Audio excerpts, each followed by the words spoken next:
Arcade racing games are quickly becoming a lost art.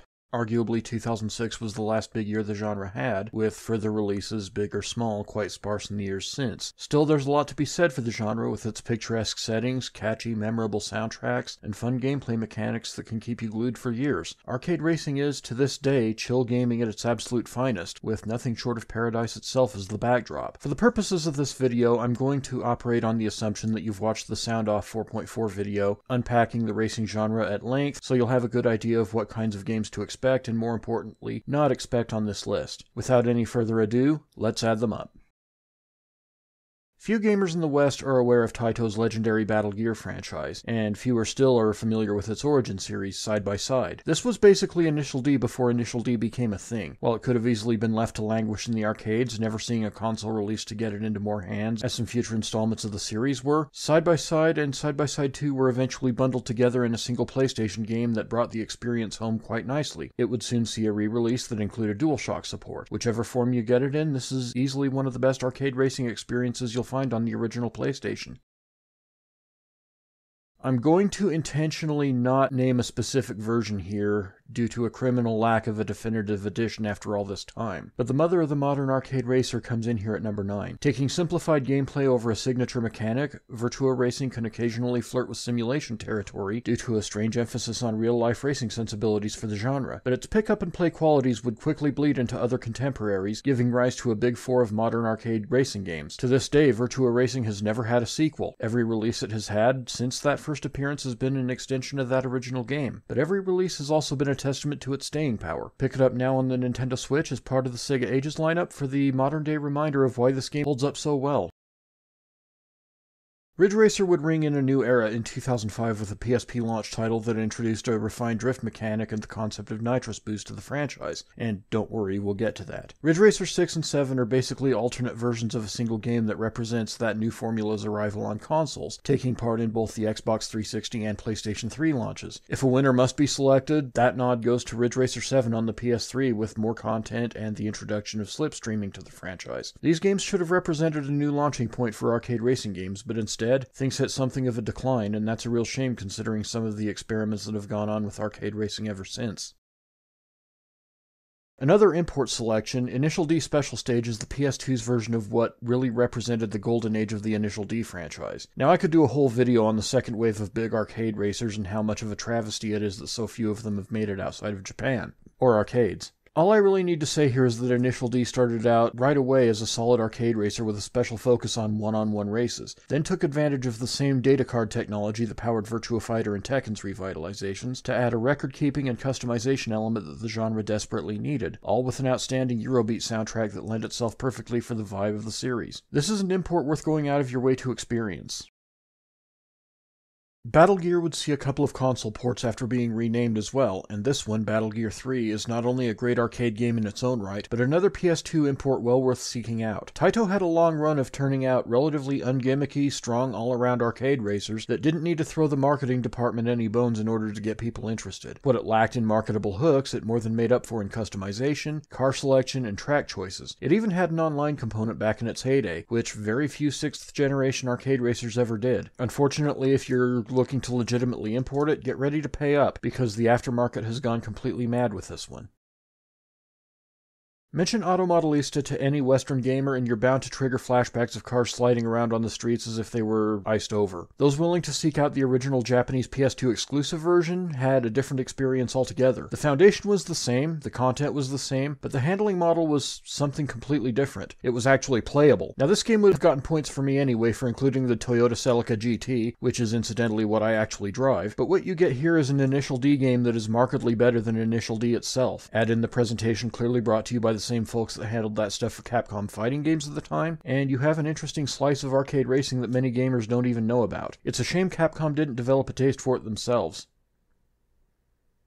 At their best, console ports of arcade games take the source material and enlarge the content level by a couple thousand%, and that's exactly what happened when Sega Rally 2 landed on the Dreamcast and PC in 2000. Already a fantastic game, the home version heaped on a massive wave of courses and packed it all up in a 10-year career mode, which is basically the arcade model extended by a great length and with a save feature cooked in for good measure. Compromises were made to bring this game home, most notably to the drop to 30 frames per second, but Sega made a strong point to compensate for it so well that it still makes a good case for being one of the best arcade racers of all time.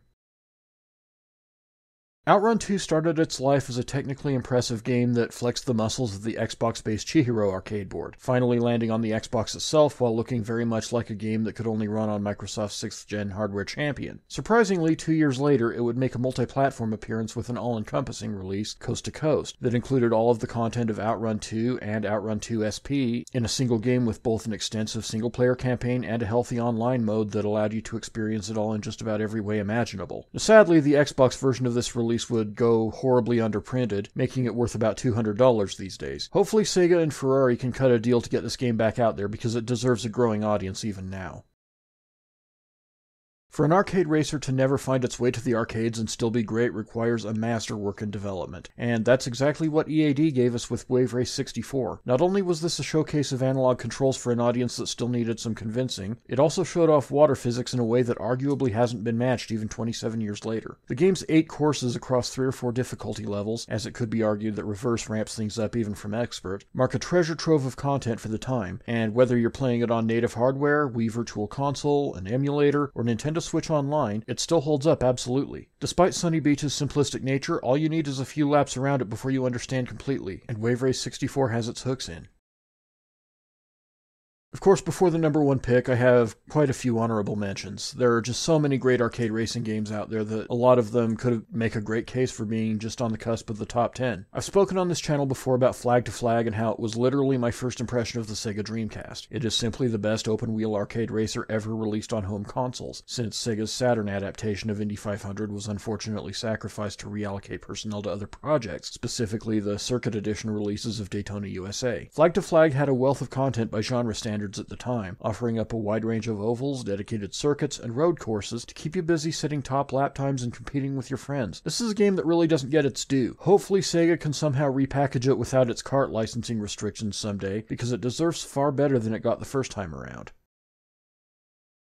It was really hard to choose between this and R4 for the Ridge Racer honorable mention. If you asked me what the best game on the PlayStation 2 launch was, I would say that the criminally underrated Ridge Racer 5 just barely edges out Tekken Tag Tournament. Pretty good day for Namco, wasn't it? They also released a really solid MotoGP game that day. It's easy to forget that this was one of the marquee games that Sony built the launch around, with a lot of Ridge Racer 5 imagery intrinsically tied to that event. If you blended the feel of R4 with the atmosphere of earlier installments, Ridge Racer 5 is what you get, taking you on an impressive tour through Ridge City on streets you never got to traverse previously. It would prove a fitting end to the series' first discernible era, as we wouldn't see it again until 2005 with the reinvented PSP version that would define what Ridge Racer is today.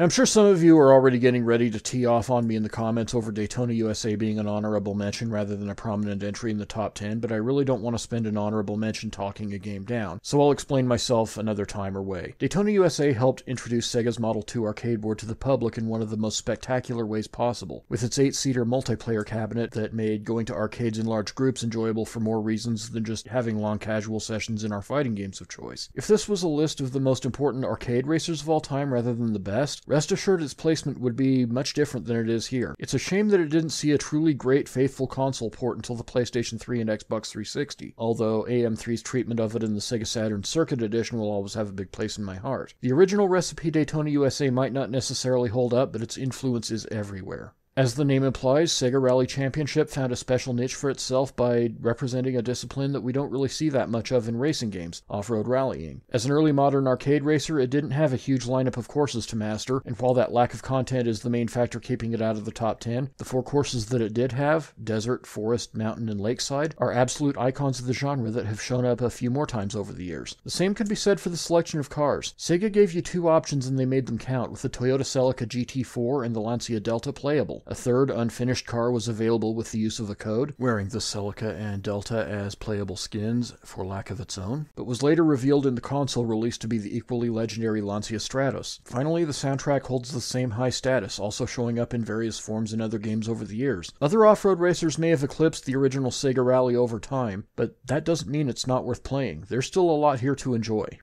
If you were to look up a company called Prism Arts today, you'd find a developer of UI software for smart cars that doesn't claim to have ever been anything else. Back in the 1990s, however, this same team made a trio of arcade racing games for the PlayStation, and two of them were pretty damn good: Rally de Africa and Rally de Europe. When I say they were pretty damn good, I really mean it. Prism Arts went and provided the PlayStation with a legitimate competitor to Sega Rally Championship, with Rally de Europe in particular getting around the content issues of both Sega Rally and its own predecessor by making all of the content of the latter unlockable through its single-player campaign. While it ceded licensed vehicles to its much more famous counterpart, Rally de Europe still gives you a fine off-road racing experience, and if you're looking for a real hidden treasure on the PlayStation, be on the lookout for this one.